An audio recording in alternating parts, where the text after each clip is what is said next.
Hello. हाँ, मृत्युंजय जी बोल रहे हैं दैनिक जागरण से। बोल रहे हैं, नमस्कार।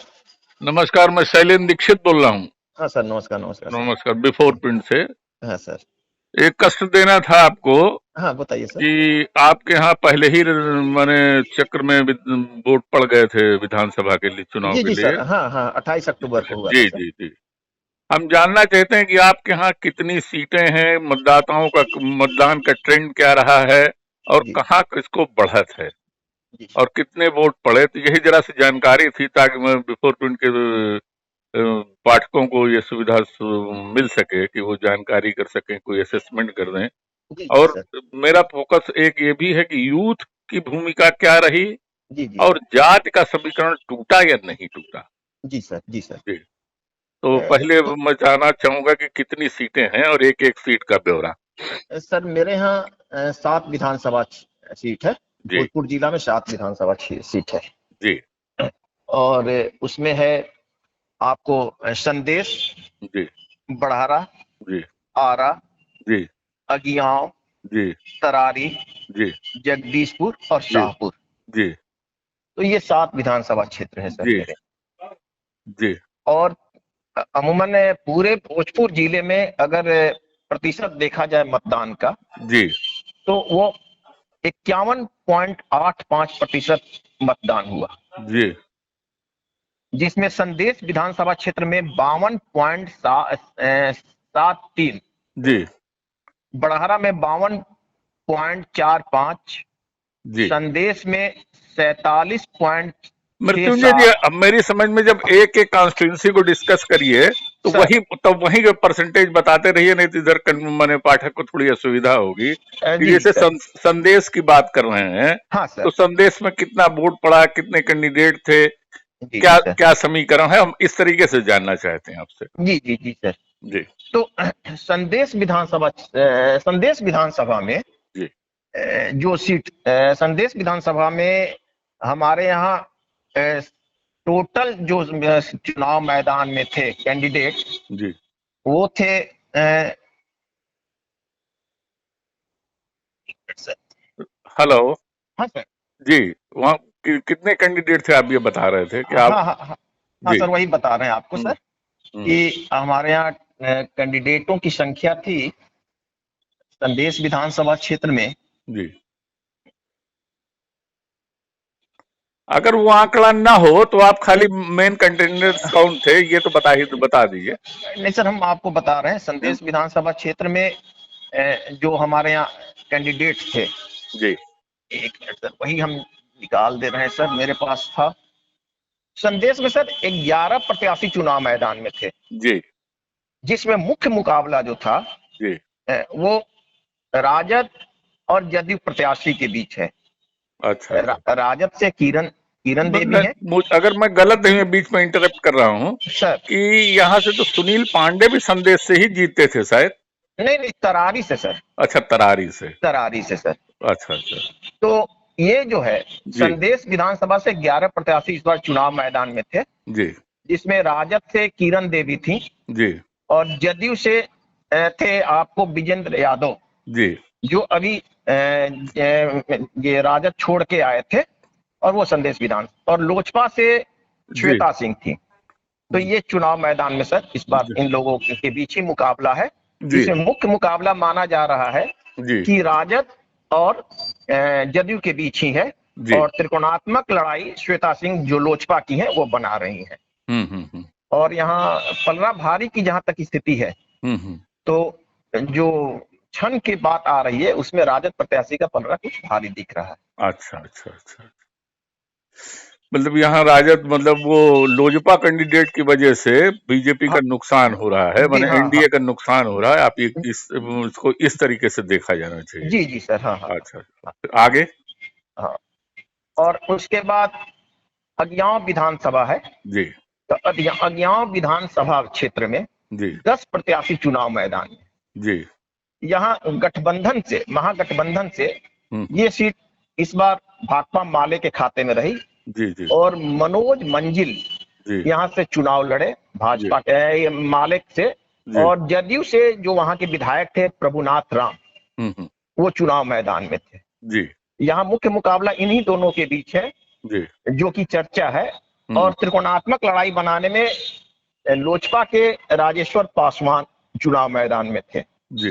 तो यहाँ जो स्थिति है सर, तो यहाँ अभी जो स्थिति है उसमें माले को थोड़ा सा जो चर्चा है उसके मुताबिक लग रहा है कि ये कैंडिडेट थोड़ा भारी पड़ रहा है। मतलब महागठबंधन को अभी आप महागठबंधन को सर, हाँ, ये महागठबंधन मतलब के दो सीटों पे हम लोगों ने बात की तो दोनों महागठबंधन को जाती दिख रही हैं आपके हिसाब से? जी सर, मैंने वो चर्चा जो वहाँ चल रही है, जो वोटर्स से बात छन के आ रही है। हाँ, ठीक। जी। उसके बाद सर तरारी विधानसभा क्षेत्र में 11 प्रत्याशी इस बार चुनाव मैदान में थे जी, जिसमें मुख्य मुकाबला निर्दलीय सुनील पांडे, नरेंद्र पांडे उप सुनील पांडे के साथ ही है। हाँ। यहाँ मुख्य मुकाबले में निर्दलीय प्रत्याशी नरेंद्र पांडे उप सुनील पांडे है। उसके बाद वहाँ विधायक रहे सुदामा प्रसाद जो माले के विधायक थे वो हैं, और भाजपा से कौशल विद्यार्थी, इन तीनों के बीच मुकाबला है। और यहाँ निर्दलीय प्रत्याशी जो चर्चा है उसमें वो भारी बताया जा रहा है कि वो भारी है और उनको सभी वर्ग का समर्थन मिला है। जो निर्दलीय हैं? जी निर्दलीय है। तो निर्दलीय किससे किसी के बागी हैं किसी पार्टी के या नहीं, बागी नहीं है। ये ऐसे चाह रहे थे लोजपा से, क्योंकि लोजपा से जो भाजपा जब वहाँ कैंडिडेट दे दिया तो लोजपा को वो मिलना नहीं था, लेकिन ये शुरू से भी इस मूड में थे। नहीं, लोजपा तो उससे अलग है तो इसलिए उसका सवाल कहाँ उठता है? हाँ, नहीं, जैसे कि भाजपा जहाँ जहाँ कैंडिडेट दिया था वहाँ तो लोजपा अपना कैंडिडेट दिया नहीं ना। हाँ, तो वैसी परिस्थिति में वो चुनाव लड़े। अच्छा, वहाँ पे भाजपा का कैंडिडेट था और लोजपा ने प्रत्याशी नहीं खड़ा किया? नहीं खड़ा किया। तो ये विद्रोह बागी होके ये लड़ने लगे, ये मतलब हुआ? बागी नहीं, इनका मन भी था शुरू से ये नहीं, अब वो जब वहां से टिकट नहीं मिला वैसे सदस्य थे किसी पार्टी के ये? नहीं, ऐसा कुछ नहीं था। अच्छा, ठीक। नहीं, ये थे, ये लोजपा के थे सर, ये लोजपा से थे। हाँ, लोजपा से थे। हाँ, तो फिर बागी ही हुए लोजपा के। बागी लोजपा के हुए सर। तो लोजपा ने कोई कैंडिडेट वहां नहीं दिया है, लोजपा के ये बागी हो गए। वो चली गई और एनडीए से वो बीजेपी के कोटे में गई सीट है ना, कोटे में गई और अब वहां पे त्रिकोणी वो हो गया। हाँ, लेकिन इनका ये ज्यादा इनको सभी वर्गों का समर्थन मिला है। जी। तो इस हिसाब से ये सीट निर्दलीय को जा सकती है? हाँ, जा सकती है सर, निर्दलीय को जा सकती है। जी। अब चौथी सीट जगदीशपुर। जी, जगदीशपुर से 11 प्रत्याशी चुनाव मैदान में इस बार। जी। तो जगदीशपुर में राजद से राम विशुन सिंह लोहिया है और उसके बाद बागी के रूप में लोजपा से आ गए हैं श्री भगवान सिंह कुशवाहा जो विधायक रहे जी। और वहां एक महिला को इस बार जदयू ने अपना टिकट दिया, सुषुमलता को, सुषुमलता कुशवाहा को सीट दिया। तो यहाँ जो मुख्य मुकाबला है, मुख्य मुकाबला माना जाए तो यहाँ राजद और जदयू के ये लोजपा के बीच ही है श्री भगवान सिंह के। अच्छा। हाँ, तो यहाँ एनडीए का कैंडिडेट कोई मायने नहीं रख रहा है। यहाँ एनडीए का कैंडिडेट कुछ उतना मजबूत नहीं दिख रहा है।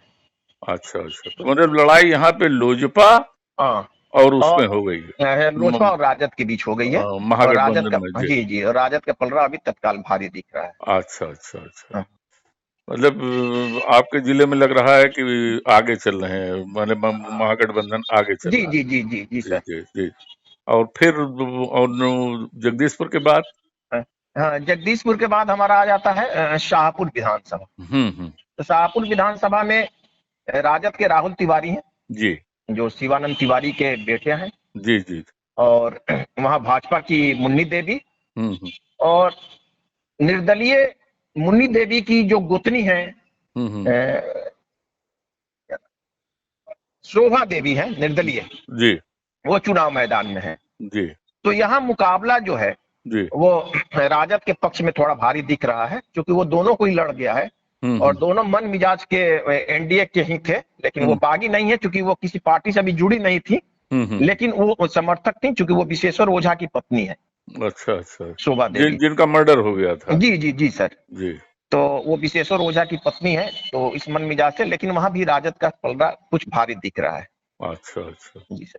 मतलब आपकी भी 5 सीटें जा रही राजद को, ये सब महागठबंधन को। महागठबंधन में स्थिति जो है सर, उसमें अगर अब ये हम देखें बड़हरा और आरा, अब इस पे चर्चा हम लोग करेंगे जी। तो बड़हरा जो है ना, वो बड़हरा में भाजपा से राघवेंद्र प्रताप सिंह है, राजद से सरोज यादव हैं, और निर्दलीय ये हैं आशा देवी जो बागी है, भाजपा से टिकट नहीं मिलने पे ये बागी हो गई हैं और ये चुनाव मैदान में उतरी। लेकिन ये है यहाँ मुख्य मुकाबला अगर देखा जाए तो भाजपा और राजद के बीच है, और यहाँ भाजपा के प्रत्याशी ज्यादा मजबूत दिख रहे हैं। राजद से कौन है वहां पे? राजद से सरोज यादव है। अच्छा, मतलब ये सीट बीजेपी को जाती दिख रही है। ये सीट बीजेपी को जाती दिख रही है। ठीक ठीक ठीक। अब रही बात आरा विधानसभा जी।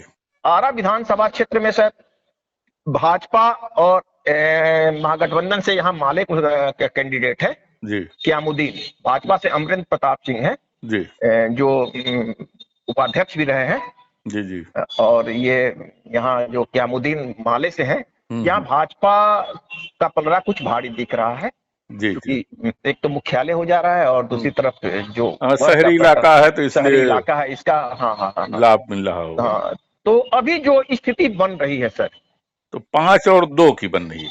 हाँ, 5-2 की बन रही है जी, जी। जिसमें 5 में एक निर्दलीय भी है। हाँ जी, मतलब वो ये सुनील 4 महागठबंधन जी, 4 महागठबंधन, 2 एनडीए और 1 निर्दलीय की स्थिति अपने यहाँ अभी संभावित है जी। वैसे मतगणना के बाद क्या होगा वो तो वो नहीं हम लोग वो असेसमेंट भी हमारा नहीं है कि कौन हारा, कोई हम लोग बता भी नहीं सकते कि उसमें वोट में क्या निकलेगा, मतदाता ने क्या किया है कोई बता भी नहीं सकता है, खाली हम लोग देखते हैं वही बता सकते हैं। जी जी सर, जो मैंने क्या रही है या लोग चौक चौराहे पे जो देखा गया जो गया है वो उसी से मालूम होता है। हाँ, चाहे चौक चौराहे पे मतदान के बाद जो डिस्कशन आ रहा है, चाहे समर्थक या विरोधी जिस स्तर पे बात कर रहे हैं, वो सब बातें जो छन के आ रही है। चलिए, आप वीर कुंवर सिंह की धरती से हैं, वीर कुंवर सिंह जी को नमन, आपको भी प्रणाम। आपने हमारे पाठकों को ये जानकारी दी, क्योंकि बहुत जानकारी आ नहीं पा रही थी एकदम से, इतनी सीटों पे 91 सीटों में वोट पड़े, तो इसलिए ये था।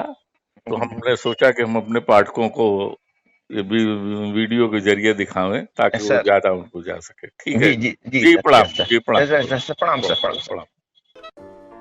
अगर आपको हमारा वीडियो पसंद आया हो तो इसे लाइक करें, सब्सक्राइब करें और साथ ही बेल आइकन दबाना ना भूलें।